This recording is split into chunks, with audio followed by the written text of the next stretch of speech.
వాళ్ళకి తెలిసిన వాళ్ళని కానీ లేకపోతే ఊర్లల్లో ఉండే లేడీస్ని కానీ ఆర్థికంగా బలహీనులను కానీ టార్గెట్ చేసుకొని స్టార్ హోటళ్లలో కూడా ఇట్లాంటి హైటెక్ వ్యభిచారం కూడా జరుగుతుందని చెప్పి.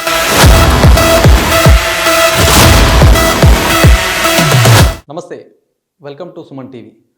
ప్రస్తుతం నిజామాబాద్ జిల్లాలో కొన్ని అనుకోని సంఘటన అంటే ఏదైతే అసాంఘిక కార్యకలాపాలు కూడా పెద్ద మొత్తంలో జరుగుతున్నటువంటి సిచ్యువేషన్ ఉంది. దానికి సంబంధించి పోలీసులు కూడా కట్టడి చేసే ప్రయత్నం అయితే చేస్తున్నటువంటి పరిస్థితి. అయితే మొత్తానికి కూడా ఏదైతే నగరంలో పలు దొంగతనాలు కూడా ప్రజల కంటిపైన కునుకు లేకుండా చేస్తున్నటువంటి పరిస్థితి ఉంది. దీంతో పాటు కూడా అసాంఘిక కార్యకలాపాలు పెట్టరేగిపోతున్నాయి. మనతో పాటు మాట్లాడడానికి సిసిఎస్ ఏసీపీ నాగేంద్రచారి గారు ఉన్నారు. మాట్లాడే ప్రయత్నం చేద్దాం. సార్ నమస్తే. ప్రస్తుతం సార్ ఎక్కడ చూసినా కూడా కొన్ని ఇల్లీగల్ కాంట్రాక్ట్స్ కూడా పెరిగిపోతున్నటువంటి పరిస్థితి ఉంది. నగరంలో చాలా వరకు విచ్చలవిడిగా కూడా ఈ వ్యభిచార గృహాలు కూడా తయారవుతున్నట్టు పరిస్థితి. నిన్న చూసుకుంటే కూడా వినాయక్ నగర్లో ఒక గృహం పైన దాడి చేసి మీరంటే టాస్క్ ఫోర్స్ వింగ్ కూడా అక్కడ వీటిని కూడా పట్టుకున్నటువంటి పరిస్థితి. ఏంటి సార్ ఇదంతా? చాలా మటుకు కూడా ఇట్లాంటి పెరిగిపోతున్నాయి. నగరం అభివృద్ధి చెందిన క్రమంలో ఇట్లాంటి జోరు అయితే కొనసాగుతుంది. మరి మీ కట్టడి ఎలా ఉంది దీనిపైన? ఇది మా దృష్టి కూడా వచ్చి మేము రైడ్ చేయడం జరుగుతుంది. యాక్చువల్గా చాలామంది ఏమవుతుందంటే వాళ్ళు ఈజీగా డబ్బు సంపాదించాలనే ఆశతోటి వాళ్ళకి తెలిసిన వాళ్ళను కానీ లేకపోతే ఊర్లల్లో ఉండే లేడీస్ని కానీ తర్వాత ఆర్థికంగా బలహీనులను కానీ వాళ్ళు టార్గెట్ చేసుకొని వాళ్ళను మభ్యపెట్టి ఏదో పని మీదనో లేకపోతే ఏదో ఉద్యోగం పేరు మీదనో ఇక్కడికి పిలిపించి వాళ్ళతోటి వ్యభిచారం చేస్తున్నారు. ఈ విషయం మీద మనకు ఇన్ఫర్మేషన్ వచ్చినప్పుడల్లా మనం దాడి చేస్తున్నాం. వాళ్ళందరినీ కూడా మనం విక్టిమ్గా పరిగణించి వాళ్ళను పంపిస్తున్నాం. ఎవరైతే ఆర్గనైజ్ చేస్తారో వాళ్ళను రిమైండ్ చేస్తున్నాం. సార్ అయితే ముఖ్యంగా కొన్ని స్పెషల్ పెద్ద పెద్ద హోటల్ని కూడా అడ్డాలుగా మార్చుకొని కూడా ఇట్లాంటి కార్యక్రమాలు కొన్ని గతంలో కూడా చూడొచ్చు. పెద్ద పెద్ద స్టార్ హోటళ్లలో కూడా ఇట్లాంటి హైటెక్ వ్యభిచారం కూడా జరుగుతుందని చెప్పి. ఏంది దీనిపైన కూడా మీరు ఎట్లా నిఘా పెడుతున్నారు? యాక్చువల్గా మేము ఎట్లా అంటే ఎవరైతే ఇక్కడ డబ్బు చేతులు మారుతుందో అంటే ఎవరైతే పైసలు ఎర చూపించి వాళ్ళను ఇది చేస్తారో దాన్ని మనం ప్రాస్టిట్యూషన్ కింద తీసుకుంటాము. అట్లాంటి వాటి మీద మేము ఆల్రెడీ నిఘా పెడుతున్నాం. అన్ని రకాలుగా నిఘా పెడుతున్నాం. ఎక్కడైతే ఉంటో అక్కడ చేస్తున్నాం. ఈ మధ్య కాలంలో దాదాపు ఒక 3-4 కేసులు రిజిస్టర్ చేసినాం. కంటిన్యూ జరుగుతూ ఉంటుంది. కాకపోతే ప్రజలు కూడా మాకు సమాచారం ఇస్తే ఇంకా తొందరగా మనం చేస్తాం. ఎందుకంటే ఇది సెక్లూడెడ్ క్రైమ్ అంటే ఒంటరిగా ఉండేటి ఒక కుటుంబాల మధ్యలో ఇండ్ల మధ్యలో వాళ్ళు ఇల్లు తీసుకొని వాళ్ళు ఒక ఇంటిలాగా వాళ్ళ కుటుంబంలాగా వాళ్ళు ఈ దొంగ వ్యాపారం నడిపిస్తారు. సో ఇక్కడ వాళ్ళు వ్యభిచారం చేస్తారని కస్టమర్కి తెలుసు. కస్టమర్స్కు వీళ్ళు ఫోన్ కాంటాక్ట్ ద్వారా తర్వాత అమ్మాయిలను కూడా ఫోన్ కాంటాక్ట్ ద్వారా ఉండి వాళ్ళని పిలిపించుకుంటారు. ఎవరికి కావాల్సింది వాళ్ళనే పిలిపించుకుంటారు. దాంతో ఏమవుతుందనంటే అంటే ఒక ఇంతకుముందు ట్రెడిషనల్ ప్రాస్టిట్యూషన్ లాగా కాకుండా, ఇంతకుముందు ట్రెడిషనల్ అంటే ఒక వాడ అట్నే ఉంటుండే, అట్లా కాకుండా ఇండ్ల మధ్యలో ఉంటున్నారు ఏర్పడకుండా. కాకపోతే నేను రిక్వెస్ట్ చేస్తున్నా ఏంటంటే ఎవరైతే ఇల్లు ఇస్తున్నారో వాళ్ళు యాక్చువల్గా వాళ్ళ ప్రొఫైల్ ఏందో తెలుసుకోవాలా. వాళ్ళు ఇల్లు తీసుకుంటున్నారు. చాలామంది వీళ్ళు ఎట్లంటే 1 నెలకు 2 నెలలకు 3 నెలల కోసం ఒక ఇల్లు తీసుకుంటారు. దాంట్లో ఫర్నిచర్ ఉండదు, ఫ్యామిలీ ఉండదు, ఏముండదు. అయితే అట్లాంటి ఓన్లీ వాళ్ళు ఇల్లు తీసుకుంటారు. ఇల్లు తీసుకొని అందులోనే ప్రాస్టిట్యూషన్ నడిపిస్తారు. ఇల్లు ఇచ్చే వ్యక్తి ఏం చేయాలంటే అసలు ఫస్ట్ వాళ్ళ ఫ్యామిలీనా కాదా, సామాను ఉన్నదా లేదా ఫస్ట్. ఎందుకంటే వీళ్ళు ఎక్కువ మ్యాక్సిమం వంటలు ఇట్లా కూడా చేయరు, బెడ్స్ ఏమి ఉండవు. దాంతో మనం ఈజీగా వాళ్ళని ఐడెంటిఫై చేయొచ్చు. కాకపోతే ఏంటంటే ఇంటి ఓనర్ కూడా ఒక 4 రూపాయలు ఎక్కువ వస్తున్నాయని 5,000 రూపాయలు రెంట్ ఉండేదాన్ని 8,000 7,000 8,000 రూపాయలు అయినా కానీ నాకు ఇస్తున్నారు, ఫ్రీగా అవుతుంది కదా అని చెప్పేసి తీసుకుంటున్నారు. ఇక్కడ 1 నెల 2 నెలలు ఉంటారు, మళ్ళీ ఇంకొకటి షిఫ్ట్ చేస్తారు. సో ఇంటి ఓనర్స్ ఎవరైతే వాళ్ళకి సపోర్ట్ చేస్తారో వాళ్ళని కూడా చర్యలు తీసుకోవడం జరుగుతుంది. ఎందుకంటే ఐటీపీ యాక్ట్ కింద ఎవరైతే వాళ్ళకి సపోర్ట్ చేస్తారో వాళ్ళ ఎర్నింగ్స్ మీద ఎవరైనా బతుకుతారో వాళ్ళ మీద కూడా క్రిమినల్ అఫెన్స్ ఉంటుంది. కాబట్టి వాళ్ళ మీద కూడా చర్యలు తీసుకోవడం జరుగుతుంది. యాక్చువల్గా ఇప్పుడు చాలా మట్టుకు ఎవరు ఎట్లాంటి వారో తెలియదు సార్. దాదాపు అంటే రెంట్ ఇచ్చే వాళ్ళకు మొత్తం వాళ్ళ డీటెయిల్స్ తెలియదు. కాకపోతే ఇప్పుడు నగరంలో ఏంటంటే పరిచయస్తులకు ఇవ్వడమో లేకపోతే అన్నోన్ పర్సన్ అయినా సరే కొద్దిగా తెలుసుకుంటారు, వాళ్ళ గురించి ఎంతో కొంత తెలుసుకొని ఇస్తారు. మరి అలాంటి కార్యకలాపాలు చేపడతారని ఏదైతే రెంట్ ఇచ్చే వాళ్ళకి తెలియదు కదా, మరి వాళ్ళపైన కూడా కేసులు నమోదు చేస్తారంటున్నారు. అంటే మేము కానీ మేము ఇన్వెస్టిగేషన్లో వాళ్ళు తెలిసిచ్చిరా తెలియకుండా ఇచ్చిరా అనేది మేము ఆలోచన చేస్తాం. ఎందుకంటే జనరల్గా మీరు ఒక ఇల్లు తీసుకుంటారు, మీరు మీ కుటుంబ సభ్యులు ఉండే పద్ధతి ఎట్లా ఉంటుంది, ఈ ప్రాస్టిట్యూషన్ డెన్గా వాడేది ఓ పద్ధతి డిఫరెంట్ ఉంటుంది. వాళ్ళు తీసుకునేటోళ్ళు వాళ్ళు ఇప్పటిదాకా చెప్పినాను కదా, ఎలాంటి సామాన్ పెట్టుకోరు, విలువైన వస్తువులు ఏది తీసుకురారు ఇంటికి, అంటే బీరువా కానీ ఇట్లాంటి ఏది తీసుకురారు. ఎందుకు అని అంటే వాళ్ళు ఏదైనా రైడ్ జరిగితే ఆ రైడ్లో ఎన్ని పోతాయి కాబట్టి వాళ్ళు తీసుకొచ్చుకోరు. సో వాళ్ళు ఒక నెలకో 2 నెలలకో 3 నెలలకో ఎన్ని రోజులు నడిస్తే అన్ని రోజుల కోసము వాళ్ళు ఉంటారు. అంటే మ్యాక్సిమం తక్కువ సామాన్తో వస్తారు. ఒకటి. రెండోది కొత్త వ్యక్తులు వస్తున్నారు. ఒక ఇంట్లో ఒక మనిషి ఉంటారు, మగోళ్ళు కొత్తలు వస్తున్నారు, ఆడవాళ్ళు కొత్త వస్తున్నారు. అంటే ఇటు కనిపించేది, కంటికి కనిపించేదే, ఇటు చుట్టుపక్కల కూడా కనిపిస్తుంది. కానీ వాళ్ళు కూడా మనకెందుకులే అనే ఒక నిర్లిప్త భావం ఒకటి. రెండోది వాళ్ళతో ఏమన్నా మాట్లాడితే ఇంకేమన్నా అంటారేమో అనే భయం కూడా ఉంటుంది. దాంతో కూడా మనం సమాజం కొంచెం చెప్పుకోదు, చూడదు.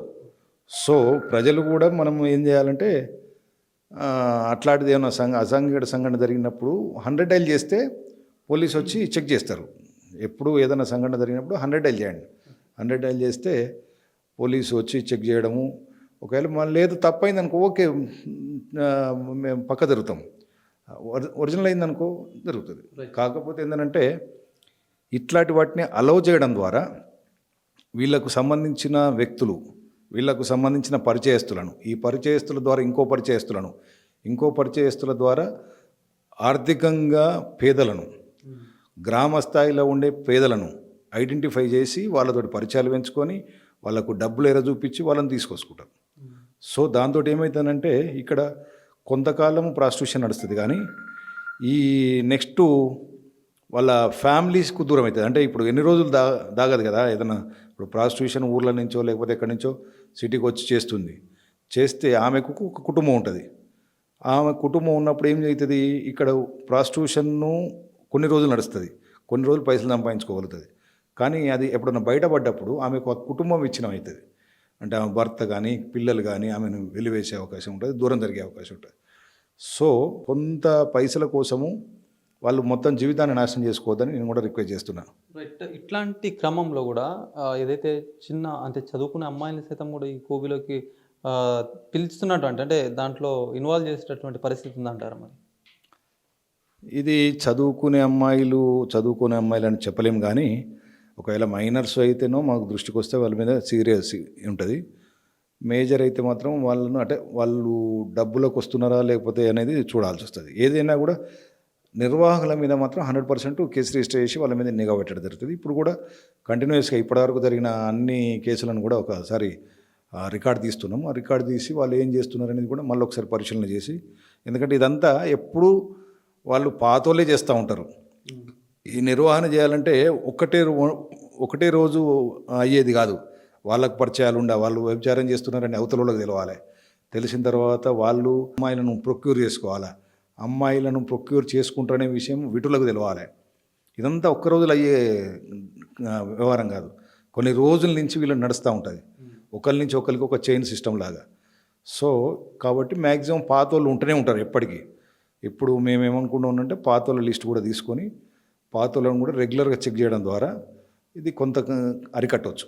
మేజర్గా ఏంటంటే చాలామంది పేద కుటుంబాల నుంచి వచ్చి అమ్మాయిలను తర్వాత మహిళలను ప్రలోభపెట్టి ఈ వ్యభిచారంలోకి ఎక్కువ తీసుకుపోతారు. దీంతోపాటు సార్ నగరంలో దొంగతనాల సంఖ్య కూడా ఈ మధ్య కాలంలో విపరీతంగా పెరిగింది. గతంలో చూసుకుంటే మెడికల్ షాపులు కానిచ్చు, కిరాణా షాపుల్లో దొంగలు ఒక లేటెస్ట్ టెక్నాలజీని కూడా వాడుతూ దాన్ని ఒక డివిఆర్ని కూడా తీసుకెళ్ళి వెళ్తున్నటువంటి క్రమం. ఈ నేపథ్యంలో మరి వార్తలు కూడా మీరు పట్టుకున్నారు. మరి ఎక్కడ వాళ్ళు ఏంటి అది సమాచారం? ఇంతకుముందు ఇక్కడ లోకల్ అయినా ఏదైనా ఆర్మూర్ అయినా కానీ ఈ యొక్క ఆదిలాబాద్కి సంబంధించిన ఒక గ్యాంగ్ పట్టుకోవడం జరిగింది. తర్వాత మహారాష్ట్రకు సంబంధించిన వాళ్ళని కొంతమందిని పట్టుకోవడం జరిగింది. మన దగ్గర కూడా కామారెడ్డికి సంబంధించిన వ్యక్తులను కూడా పట్టుకోవడం జరిగింది, రిమాండ్ చేస్తారు. అయితే వీళ్ళు దొంగలు ఏంటంటే వాళ్ళ వీడియోస్ రికార్డ్ అవుతాయి కాబట్టి వాటిని ఉండనీయకుండా చేయడం కోసం డీవీఆర్లు ఎత్తుకుపోతారు. యాక్చువల్గా డీవీఆర్కు అందుకు ఏం పని లేదు, ఎక్కడ తీసి బయటపడేస్తాడు. ఆల్రెడీ ఎంట్రీ అయింది, అవన్నీ ఫుటేజ్ వస్తుంది కాబట్టి ఆ ఫుటేజ్ రాకుండా ఉండడం కోసం పోలీసుకు కానీ ఆ ఇంటి యజమానికి కానీ తెలియకుండా ఉండడం కోసం అది చేస్తూ ఉంటారు. మామూలుగా ఈ సంఘటనలు జరుగుతూనే ఉంటాయి. వాటి మీద మా జిల్లా సిపి గారి ఆదేశాల మేరకు మేము సిసిఎస్ కానీ లోకల్ పోలీస్ కానీ వర్కౌట్ చేసి ఎప్పటికప్పుడు పట్టుకుంటూనే ఉంటాం. మొన్న చైన్ స్నాచింగ్ గ్యాంగ్ను పట్టుకున్నాం, తర్వాత ఆటోస్ వాళ్ళని గ్యాంగ్లు పట్టుకున్నాం. ఇదే కంటిన్యూస్ నడుస్తూనే ఉంటుంది. రైట్. ఇది చూడొచ్చు కూడా మొత్తం ఎక్కడికక్కడ కూడా ఇలాంటి అసాంఘిక కార్యకలాపాలు ఎవరు చేసినా కూడా వాళ్ళని విడిచిపెట్టే ప్రయత్నమే చేయడం.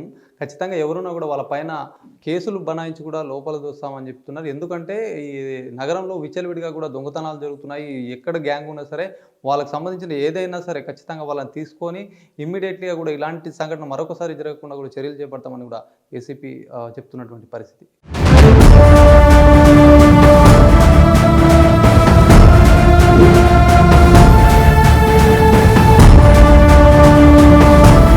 ఎడపల్లిలో కెనరా బ్యాంక్ ఏటీఎం అటెంప్ట్ అయింది.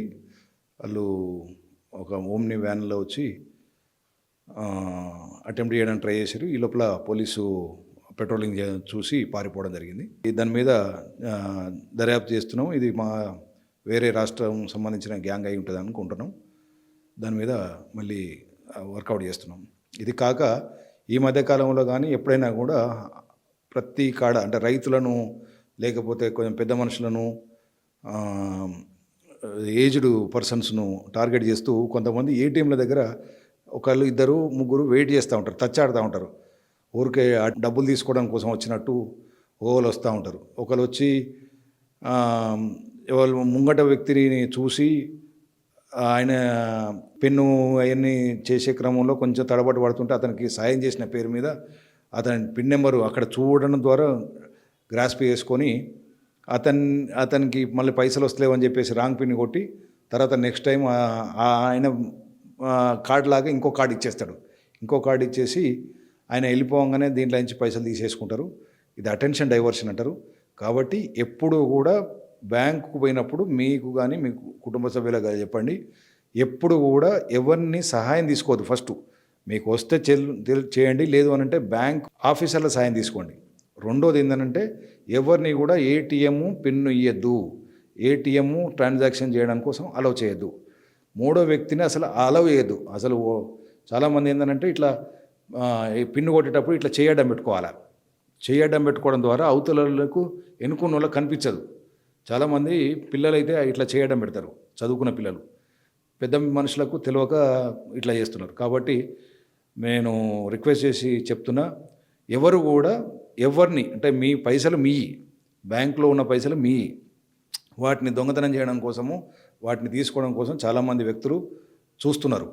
కాబట్టి మీ దృష్టి మరలించి వాళ్ళు మేము మీకు సాయం చేస్తున్నట్టు నటించి వాళ్ళు మీ కార్డు తీసుకొని డబ్బులు తీసేసుకుంటారు, మీ పిన్ తీసేసుకుంటారు. కాబట్టి జాగ్రత్తగా ఉండాలని కోరుతున్నాం.